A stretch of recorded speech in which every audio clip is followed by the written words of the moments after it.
ጤና ይስጥልን የተወደዳችሁና የተከበራችሁ የሚዲያችን ተከታታዮች በያላችሁበት እንደምቆይታችኋል። ከአራቱ ማዕዘናት የተውጣጡ ወቅታዊና ትኩስ መረጃዎቻችን እነሆ ወደ እናንተ የሚደርሱበት ሰዓት ላይ እንገኛለን። አብራችሁን ቆዩ። በዛሬው ዕለት ማለትም 13/9 ወር 2017 ዓ.ም ከጧቱ 2 ሰዓት ላይ ከቡሬ ከተማ የተነሳውን አጥቦ አይለብስ ሚኒሻ ወደ ቲሊሊ ቀጠና እየተንቀሳቀሰ ባለበት ጊዜ ቲሊሊ ዘንገና ብርጌድ ደፈጣ በመያዝም ለ30 ደቂቃ በቆየው ውጊያ 8 ሚኒሻ እስከ ወዲያኛው አስወግዷል። ቁጥሩ በውል ያልታወቀ ቁስለኛ በውሬ ሆስፒታል ማስገብቷል ነው የተባለው። ታዲያ ይህ ብርጌድ ትላንት ቲሊሊ ከተማ ሃይስኩል ካምፕ በመግባት ከ10 በላይ መከላከያ አባላትን እርምጃ መውሰዱም አይዘነጋም። የአገዛዙ ወታደሮች በወሎ ምዕራብ ቀጠና ከመካነ ሰላም በቅርብ ርቀት ልዩ ስሙ ዶክስ ተብሎ በሚጠራው አካባቢ በመግባት ቤት ለቤት እየዞሩ ህፃን ልጅ ያዘሉና መጫቶችን እናቶችንና ነፍሰ ጡር ሴቶችንም ጨምሮ በመስኖ ስራ ላይ የነበሩ አርሶ አደሮችን እንዲሁም ከትምህርት ቤት ውለው ሲመለሱ የነበሩ ታዳጊዎችንም ጨምሮ አፍኖ በመውሰድ በውጊያ ወቅት ማርኪያቸዋለሁ ነው እያለ ያለው። ታዲያ የመረጃ ምንጫችን እንዳጋራን ከሆነ አስቡት፣ ልጅ ያልዘለችው እናት ስትዋጋ ከነ ህፃን ልጇ ተማርካ ማለት ነው። መከላከያ ሰራዊቱ በዚህ ልክ ይዘቅጣል ብዬ አላስብም ሲልም ነው ያጋራን።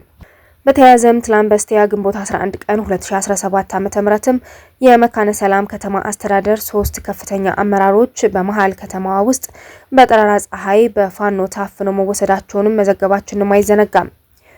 በ801ኛ ኮር ስር የ44ኛ ክፍለ ጦር ወታደሮች የታፈኑ አመራሮችን ለማስለቀቅ በከባድ መሳሪያ ታግዘው አሰሳ ያደረጉ ቢሆንም ሳይሳካላቸው መቅረቱን ነው የመረጃ ምንጮቻችን እያጋሩ ነው ያሉት።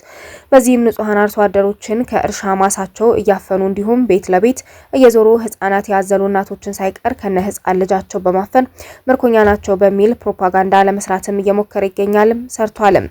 ከነዚህኛው የጸረ አማራው አገዛዝ ስርዓት አገልጋይ የሆኑት ወታደሮቹ ዶክስ ተብሎ ከሚጠራው አካባቢ በተጨማሪ ልዩ ስማቸው ሐሙሲት፣ ወርቄ፣ በታ በተባሉ የገጠር መንደሮች ላይ ለምን ከእኛ ጋር ሆናችሁ ፋኖን አትገጥሙም በሚል በርካታ አርሶ አደሮችን በአሰቃቂ ሁኔታ መግደላቸውንና አቅመ ደካሞችን ጨምሮ ታዳጊዎች መደብደባቸውን እንዲሁም በርካቶች ደግሞ አፍነው መወሰዳቸውን የአካባቢው ነዋሪዎችም ተናግረዋል።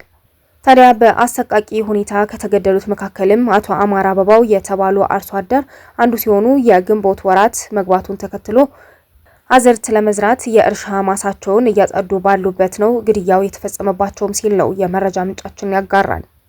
የተወደዳችሁና የተከበራችሁ የሚዲያችን ተከታታዮች መረጃዎቻችን አሁንም እንደቀጠሉ ናቸው። ታዲያ ግንቦት 13 ቀን 1983 ዓ.ም ማለትም በዛሬው ዕለት ምንድነው የተከናወነው? ግንቦት 13 ቀን 1983 ዓ.ም ጓድ መንግስቱ ኃይለማርያም የዛሬ 34 ዓመት ሀገራቸውን ጥለው ለመውጣት የተገደዱባትም ቀናት። ማክሰኞ ቀን ግንቦት 13 የፕሬዝዳንቱ ልዩ ረዳት ሻምበል መንግስቱ ብላቴ ማሰልጠኛ ጣቢያ ደርሶ ከዚያም ወደ አስመራ ደርሶ መልስ የሚያበቃ ነዳጅ የሞላ አንድ ዳሽ 5 አውሮፕላን እንዲዘጋጅ ትዕዛዝ አስተላለፉ። በዛው ዕለት ጧት ወደ 2 ሰዓት ገደማ ፕሬዝዳንቱ ከተመረጡ አጃቢዎቻቸው እንዲሁም ከ3ኛ ክፍለ ጦር የመጣና የቅርብ አጃቢያቸው ከነበረው ከሻምበል ደመቀ ባንጃው ጋር በመሆን በኮሎኔል ተስፋዬ መሪነት ቦሌ አውሮፕላን ማረፊያ በመድረስ ተዘጋጅታ ተጠብቅ ከነበረችው አውሮፕላን ላይ ማረፉ። ታዲያ ግንቦት 13 ቀን 1983 ፕሬዝዳንት መንግስቱ የ17 ዓመት ስልጣናቸውን ለቀው ወደ ዚምባብዌ መሄዳቸውን የኢትዮጵያ ሬዲዮ ደጋግሞ አሳወቀ። ታዲያ ይህ ከሆነ 34 ዓመታትን ተቆጠሩ ማለት አይደለ? እኛም ለእናንተ በትውስታ ልናጋራችሁ ወደን ነው።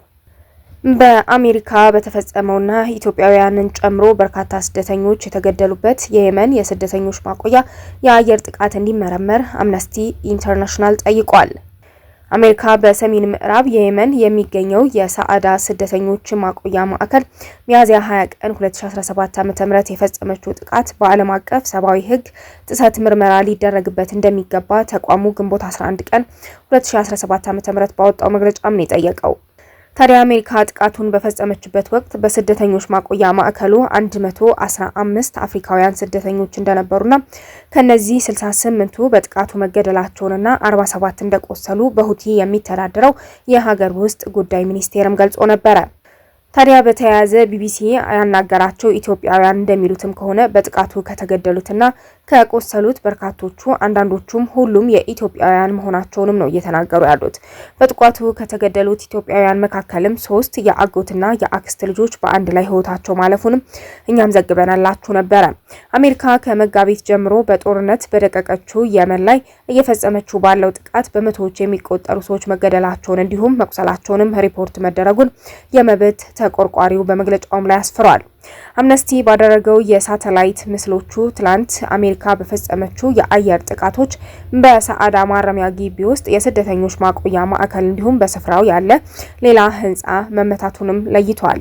ታዲያ በሰዓዳ ግዛት የሚገኘው የሪፐብሊካንና አልታልህ አጠቃላይ ሆስፒታል የጎበኙ የአይን እማኞች ለአምነስቲ እንደተናገሩትም ከሆነ በርካታ ኢትዮጵያውያን ስደተኞች የከፋ የአካል መጉደልና የአጥንት ስብራትን ጨምሮ ከባድ ጉዳት እንደደረሰባቸውም ነው የተናገሩት። አንደኛው የአይን እማኝ በሪፐብሊካን ሆስፒታል 25 እንዲሁም በአልታላህ 9 የቆሰሉ ስደተኞች መመልከቱንም ነው የነገረን። ሁለቱንም ሆስፒታል የጎበኙና በርካታ ኢትዮጵያውያን ስደተኞችን ያነጋገሩ ሌላ እማኝ በበኩላቸው ከሌሊቱ 10 ሰዓት በመጀመሪያው ሚሳኤል ሲመቱ ተኝተው እንደነበርም ነው የተናገረው። ሲነቁም ዙሪያቸው በተቆራረጡ አስከሬኖች ተከበው ነበር። ድንጋጤና መሸበር ፊታቸው ላይ ይነበባል። አንዳንዶቹም በደረሰባቸው ድንጋጤ መናገር ተስኗቸዋልም ሲል ነው ያጋራው። በሆስፒታሉ የሚገኙ የአስከሬን ማቆያ ስፍራዎች በመሙላታቸው ምክንያት በአየር ጥቃቱ የሞቱ ግለሰቦች አስከሬን ውጭ ላይ ተደርድሮ እንደነበርም አምነስቲ የአይን እማኞችን ዋቢ አድርጎ ተናግሯልም ነው የተባለው።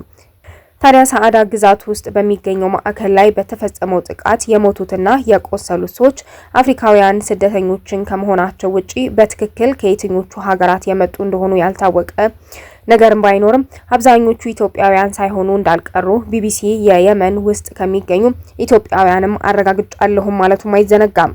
በተያያዘ ስማቸው እንዳይገለጽ የጠየቁ ከአፍሪካውያን ስደተኞች ጋር የሚሰሩ 3 ግለሰቦች በበኩላቸው በዚህ የማቆያ ስፍራ የነበሩት ከአንድ ኤርትራዊ በስተቀር ሁሉም ኢትዮጵያውያን ስደተኞች መሆናቸውንም ነው ያመላከቱት።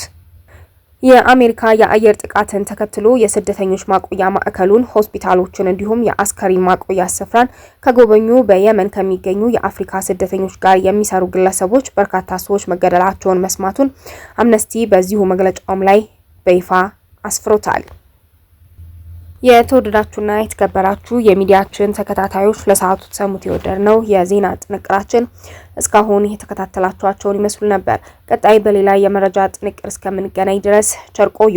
ወቅታዊና ትኩስ መረጃዎች እንዲደርሱት ሰብስክራይብ፣ ላይክ፣ ኮሜንት፣ ሼር ማድረግ እንዳትረሱ እያልኩ የኔ ኮዲው ተሰናበትኩ። ሰላም በያለንበት ለሁላችን፣ ሰላም ለሀገራችን ኢትዮጵያ።